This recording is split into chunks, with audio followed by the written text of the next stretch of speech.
Hello everyone, I'm Ronald Mehta and welcome back to Digit.com, a platform where we make life simple for management students worldwide.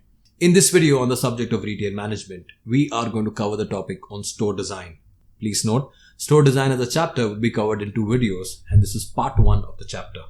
In this video, we'll be looking at several elements that constitute the interior and exterior store design. The elements entail aspects such as store marquee, storefront, space planning, and atmospherics and aesthetics.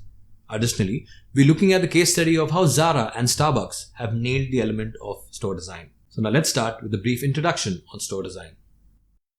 Customers no longer go to a store to merely buy a product or avail a service. Shopping is an intensely personal activity and is all about experience. The expectations from a retail store have changed. The concept of a retail store design covers all aspects of the design of a store, ranging from store frontage, signage, furniture, merchandising, display, lighting, graphics, point of sale, and decoration. Moving on to the objectives of store design. First, implement the retailer's strategy. The design must be consistent with and reinforce the retailer's strategy by meeting the needs of the target market and building a competitive advantage. The design should also be inviting to the customers. Next, influence customer buying behavior. Retailers would like the store design to attract customers to the store, enable them to easily locate merchandise of interest, and keep them in the store for a longer time.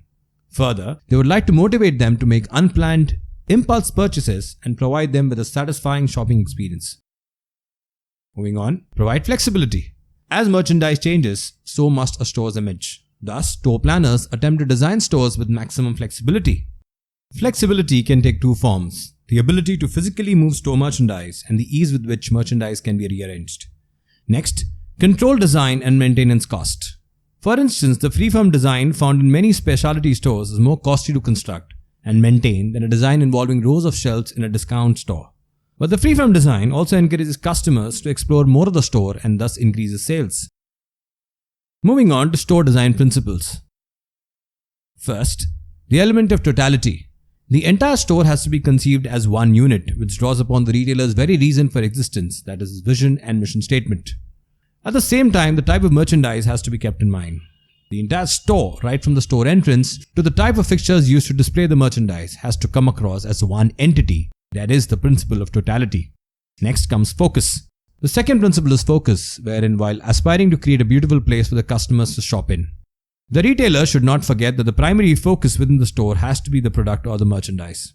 Achieving sales is the primary step towards being sustainable in the long run. Next, ease of shopping. The store has been created for the customer. It has to be easy for him or her to navigate, easy to access, and most importantly, simple to understand. No one wants to visit a store where shopping is cumbersome and tedious. And finally, change and flexibility. This fast-moving world of the customer means that retailers have to rethink their strategies. It entails having to think more and more about how the design of the stores will cope with the short and long-term future demands of their business and consumers. Now moving on to an important topic of store design elements. Any store design is split into 3 elements. That is, number 1, exterior store design, number 2, the interior store design, and number 3, store layout. Please note, store layout will be covered in the next video. Let's start with the exterior store design. The exterior look of the store that draws a customer to the store is the first impression that a customer has of the store. Interesting window displays, an impressive building, and an inviting entrance all work together for the store. Simple things like the manner in which the store name is written also play a part in attracting the customer's attention. The architecture of the building is a combination of the frontage and the exterior of the building, the display space, and the health and safety provisions provided. Some retailers use the exterior of the store to showcase their new campaigns. Now, exterior store design is further split into 2 elements, first being the store marquee. The store marquee is the first mark of identification of the retailer or the retail store. It helps the retailer identifying the store and attracting customers and is an integral part of the building facade. Examples entail Starbucks Mermaid, Ronald McDonald's, and Colonel Sandals from KFC. Moving on to the other element of exterior store design, the storefront. The storefront is a reflection of the personality of the store. The storefront and store exterior should be inviting for a customer to actually enter the store. A cluttered, dirty storefront will be one of the first factors which will actually deter a customer from entering the retail store. Storefront is typically straight front, angled front, or arcade front. The straight front runs parallel to the sidewalk. Angled front is one which is at a slight angle to the traffic, and arcade fronts are usually spacious. They allow the window merchandise closely. Moving on to the other element of store design, which is the interior store design. Interior store design is a function of the aesthetics within the store, the merchandise sold within, and the space used for the same and the overall layout of the store for selling the merchandise. Interior store design entails space planning, atmospherics and aesthetics, and the element of store layout will be covered separately. Let's start with space planning. Space planning helps a retailer determine the amount of space available for selling and for storage. It also helps determine the following: that is, the location of various departments and various products within a department, and the creation of planograms. The pros and cons of specific locations, impulse products, destination areas, seasonal products, products with specific merchandising needs, and adjacent departments, typically complementary goods. And finally, space planning also entails the relationship of space to profitability. Let's look at further elements within space planning, with the first being amount of traffic. The first factor that is to be taken into consideration is the amount of traffic generated by that department and the potential sales. Items having high demand and a fair amount of traffic are not necessarily placed near the entrance of the store. They're usually located in low traffic areas. Products like fragrances, jewelry, cosmetics, which are largely impulse items, may be placed near the entrance of the store. Products like menswear, women's wear, children's wear, and casual wear are placed at higher level in multi-level stores. The other factor is cross-mix merchandising.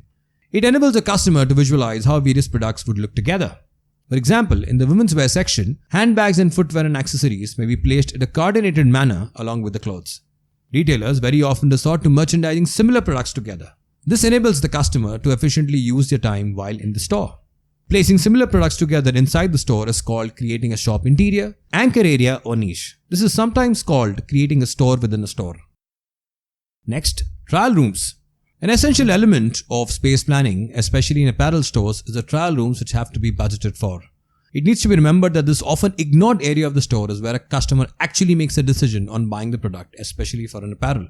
While trial rooms need to have enough space for the consumer to move around and look at the apparel that he or she is trying on, they also need to be accessible and not at the ends of the floor, as is commonly noticed in countries like India. Many online retailers have also introduced virtual trial rooms where customers can see themselves in different dresses without actually trying them or wearing them. Moving on to the other element under interior store design, that is atmospherics and aesthetics. Atmospherics is a design of an environment with the help of visual communications, lighting, color, music, and scent to stimulate customers' perceptions and emotional responses. Aesthetics, on the other hand, takes into consideration factors like actual size of the store, the color, textures, etc., used within the store to create a particular look and feel for the store. Further sub-elements under atmospherics and aesthetics include fixtures, flooring and ceilings, lighting, color, music, scent, graphic, signages, and display.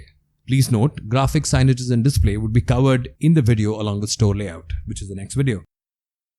Now let's look at these sub-elements briefly. Starting with fixtures.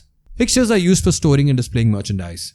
They may be floor fixtures or wall fixtures and are manufactured in various materials like wood, glass, steel, and synthetic. Examples include tables, racks, stands, shelves, gondolas, bins, and other material which may be used to display merchandise. Next, flooring and ceilings. Flooring and ceilings in the walls work together in creating an image. Ceilings house the air conditioning and the lighting. The right lighting is necessary for the merchandise to be seen in its true color and form. A store may adopt different types of flooring depending on the image it strives to create. Next, lighting. The lighting scheme to be adopted for the store has to be done keeping in mind of products being sold in the store and the target audience. Lighting is used to highlight merchandise, sculpt space, and capture a mood or feeling that enhances the store's image. It can also be used to downplay less attractive features that can't be changed. A good lighting system helps create a sense of excitement in the store. For instance, lighting works brilliantly in jewelry stores, highlighting the aesthetics of the jewelry. Moving on to color. The creative use of color can enhance a retailer's image and help create a mood. Warm colors such as red and yellow attract customers and gain attention, yet they can be distracting and even unpleasant. Fast food restaurants often use warm colors to facilitate rapid turnover. In contrast, cool colors like blue and green are relaxing, peaceful, calm, and pleasant. Moving on to the next sub-element, music. Music can either add or detract from a retailer's total atmospheric package. However, unlike other atmospheric elements, music can be easily changed. Retailers use music to affect customers' behavior. Music can control the pace of store traffic, create an image, and attract or direct customers' attention. Changing music in different parts of a store can help alter a mood or appeal to different markets. Each zone is treated to its own specialty store ambience of sound. And finally, the element of scent. Many buying decisions are based on emotions, and smell has a large impact on our emotions. Scent in conjunction with music has a positive impact on impulse buying behavior and customer satisfaction. Customers in scented store perceive that they spend more time in the store than customers in a non-scent store. Retailers must carefully plan the scents that they use depending on their target market. The gender of the target customer should be taken into account in deciding on the intensity of the fragrance in a store. Finally, let's look at some store design examples. First, Apple. Apple has a spherical Apple Marina Bay Sands store in Singapore designed by architecture studio Foster Plus Partners. Built in Singapore's Marina Bay, the Apple store is completely surrounded by water, accessed via a 45-meter long underwater tunnel from the nearby shopping complex, creating the impression that it is floating. The store's main space is an open plan area with a 30-meter diameter, self-supporting glass and steel dome. Customers within the store get a 360-degree view across the Marina Bay. And the final example of Starbucks. Did you know? The world's largest Starbucks is a 4-story, 43,000 square feet cafe in Chicago. The store is known for its large roastery roast, brews and packages, and Starbucks Reserve coffees from all over the world. Truly a delight. So that's it, folks. This brings an end to the topic on store design. These are the list of sources and links referred to for the content in the video. Thank you.